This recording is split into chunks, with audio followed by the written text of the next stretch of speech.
Good morning. Mark here from Mark's Garage. Beautiful morning here in Louisiana. The best time of year here when it gets about in the 60s and 70s each day. I just thought I'd shoot a quick update here. I think this is up to part 10 here on my 2018 Panigale V4S project that I'm calling Real Man's Build. Just because I'm kind of doing it not necessarily on a budget, but doing it with parts that I purchased on my own, no sponsorships or anything like that. Just an everyday guy building a bike.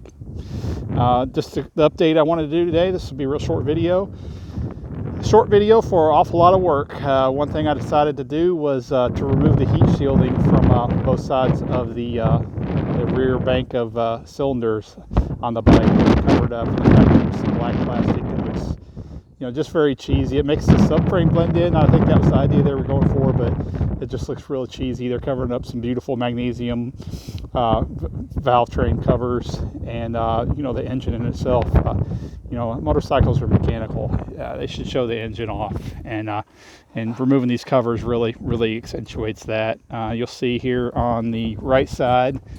The right side one's much smaller than the left side, but that's what you're removing there to replace with nothing. Now, the job is not as easy as it sounds. Ducati, in their infinite wisdom, made those things very tricky to take off. I mean, you're talking pretty much I spent the whole Saturday working on this bike, tearing it down. So first off, all the body work comes off, the tank comes off, the rear subframe comes off, the exhaust card comes off, and then they bless you with the plastic covers bolted to the inside of the subframe with some shitty ass T7 Torx screws, very similar to the windscreen screws, but they're not aluminum, they're steel, that were almost impossible to get out with a bit without stripping them, just because there's not enough room to even get a bit driver in there.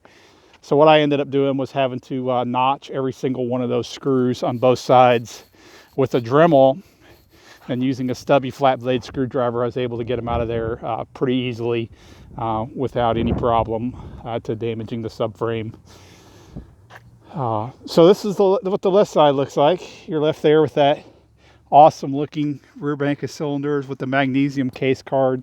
When you step back, it really does look a lot better without that big piece of giant honking plastic there. So I really like the look of it. I've seen it on a couple other bikes that were built, and it really goes great with the race theme that I'm trying to do for this bike. One other thing that I did was I replaced the frame bolts with titanium bolts from V4EVO. Great mod there if you guys are looking for some additional bling. Those bolts are a great addition there. That adds a nice piece of premium look to it with the titanium theme that I'm going for on this bike. Other than that, it was a great day. Just got back from a quick ride. Enjoying the bike a lot. Stay tuned for some more videos. Still waiting on some parts in the mail to come in from Italy. We continue this build series. When I get the next batch of parts in, stay tuned for more videos. Like, click, and subscribe. Mark here from Mark's Garage. Have a great day.